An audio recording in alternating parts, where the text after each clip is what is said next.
Bonjour, exercice 1 du sujet 2, centre étranger, juin 2024. Dans le descriptif de la vidéo, vous trouverez le sujet et l'énoncé corrigé en format PDF, un lien vers le site de la PMEP pour y trouver des sujets de bac et des corrigés, un lien vers mon blog où vous pourrez trouver divers documents et notamment les sujets et corrigés des sujets de bac 2021, 2022, 2023. L'énoncé, un sac opaque, contient 8 jetons numérotés de 1 à 8, indiscernables au toucher. À 3 reprises, un joueur pioche un jeton dans ce sac, note son numéro, puis le remet dans le sac. Dans ce contexte, on appelle tirage la liste ordonnée des 3 numéros obtenus. Par exemple, si le joueur pioche le jeton numéro 4, puis le jeton numéro 5, puis le jeton numéro 1, alors le tirage correspondant est le triplet 4, 5, 1. Question 1. Déterminer le nombre de tirages possibles. Question 2a. Déterminer le nombre de tirages sans répétition de numéros. Question 2b. En déduire le nombre de tirages contenant au moins une répétition de numéros. On note grand X1, la variable aléatoire égale au numéro du premier jeton pioché. Grand X2, la variable aléatoire égale au numéro du deuxième jeton pioché. Grand X3, la variable aléatoire égale au numéro du troisième jeton pioché. Puisqu'il s'agit d'un tirage avec remise, les variables aléatoires x1, x2 et x3 sont indépendantes et suivent la même loi de probabilité. Question 3. Établir la loi de probabilité de la variable aléatoire grand x1. Question 4. Déterminer l'espérance de la variable aléatoire grand x1. On note grand S x1 plus x2 plus x3, la variable aléatoire égale à la somme des numéros des 3 jetons piochés. Question 5. Déterminer l'espérance de la variable aléatoire grand S. Question 6. Déterminer la probabilité que grand S prenne la valeur 24. Question 7. Si un joueur obtient une somme supérieure ou égale à 22, alors il gagne un lot. Petit a, justifier qu'il existe exactement 10 tirages permettant de gagner un lot. Petit b, en déduire la probabilité de gagner un lot. Correction. Question 1. Déterminer le nombre de tirages possibles. Eh bien, le nombre de tirages possibles, ici, c'est le nombre de listes avec remise de 3 éléments choisis parmi 8. Et donc, le nombre de tirages possibles est 8 au cube égale 512. Pour le premier numéro, on a 8 façons de le choisir. Puis, pour le deuxième numéro, 8 façons. Puis, pour le troisième numéro, 8 façons. 8 fois 8 fois 8, 512.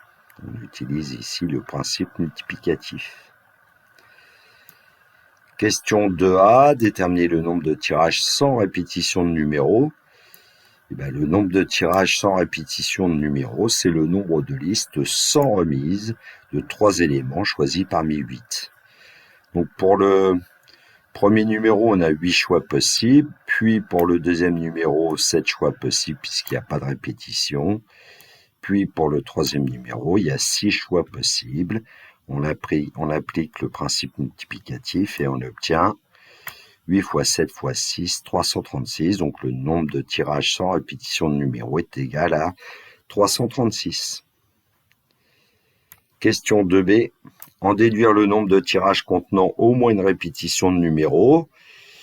Si on s'intéresse à l'événement contraire, ce serait en déduire le nombre de tirages contenant aucune répétition de numéros, ce qui veut dire que nous avons à effectuer le nombre de tirages possibles moins le nombre de tirages sans répétition de numéros, et donc 512 moins 336 nous donne 176. Le nombre de tirages contenant au moins une répétition de numéros est égal à 176. Question 3. Établir la loi de probabilité de la variable aléatoire grand x1. Alors, grand x1, c'est la variable aléatoire égale au numéro du premier jeton pioché. Comme le sac contient 8 jetons numérotés de 1 à 8, indiscernables au toucher, chaque numéro a la même probabilité d'être pioché. On dit qu'on est en situation d'équiprobabilité.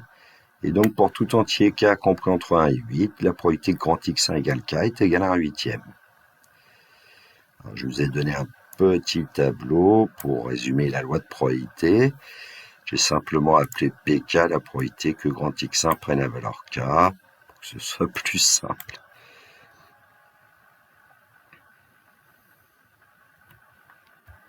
Question 4, déterminer l'espérance mathématique en fait de la variable aléatoire X1.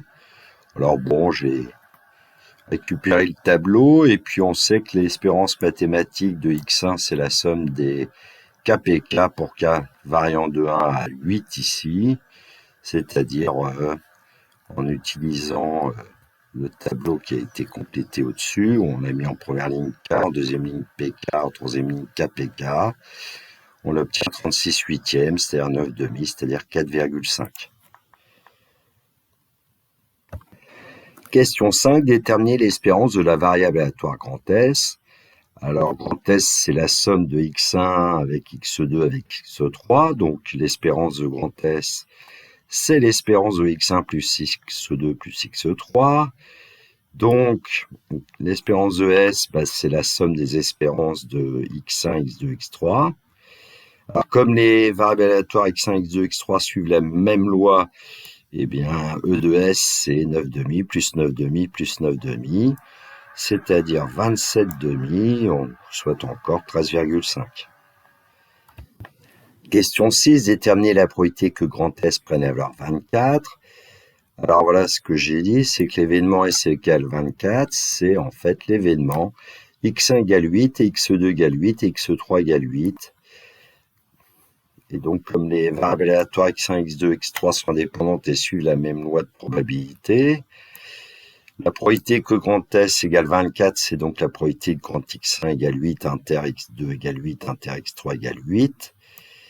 Et donc, c'est le produit des probabilités que grand x1 égale 8, grand x2 égale 8, grand x3 ici égale 8.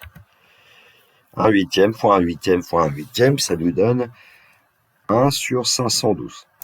Évidemment, il y a une autre façon de procéder, c'est de dire qu'il n'y a qu'un seul tirage qui donne la somme des trois numéros égale à 24, c'est le tirage 8, 8, 8, donc une chance sur 512 d'obtenir une somme égale à 24.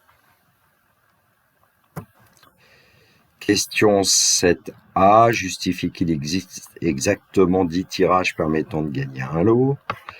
Alors, pour gagner un lot, il faut obtenir une somme supérieure ou égale à 22, c'est-à-dire que cet événement, c'est la réunion des événements S égale 22, ou S égale 23, ou S égale 24. Alors, l'événement S égale 24 est obtenu par le tirage 8, 8, 8, on l'a vu à la question précédente. Pour S égale 23, eh bien, on va voir qu'il y a seulement 3 tirages possibles. 8, 8, 7, 8, 7, 8, 7, 8, 8. Pour S égale 22, on va obtenir 6 tirages possibles. Alors, comment est-ce qu'on pourrait un peu raisonner ? Si on s'intéresse à la somme égale à 21, il faut obtenir par exemple, le résultat avec 3 fois 7, donc ça veut dire que pour obtenir une somme égale à 22 ou 23 ou 24, il faut au moins que le 8 apparaisse une fois. Alors, on regarde maintenant les tirages où le 8 apparaît 2 fois, et à ce moment-là, on obtient 8, 8, 6, et puis il va falloir changer la position, par exemple, du numéro 6. Et puis ensuite, si le nombre 8 n'apparaît qu'une seule fois, on s'aperçoit qu'on peut aussi obtenir la somme 22 avec 7 et 7. Et donc, on va obtenir 3 triplés possibles en changeant la position du numéro 8. Donc, il existe exactement 10 tirages permettant de gagner un lot. Question 7b, en déduire la probabilité de gagner un lot. La probabilité que grand S soit supérieur ou égal à 22, c'est 10 sur 512, puisqu'on a obtenu le nombre de cas favorables à cet événement S supérieur ou égal à 22. égale à 10, et le nombre de cas possibles, c'est 512, et donc on obtient 5 sur 256. La probabilité de gagner un lot est égale à 5 sur 256. Voilà, la correction de cet exercice-là est terminée pour moi. Si vous avez des questions ou des commentaires, n'hésitez pas.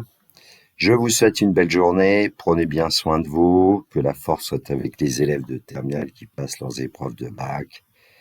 Il me reste à vous dire au revoir.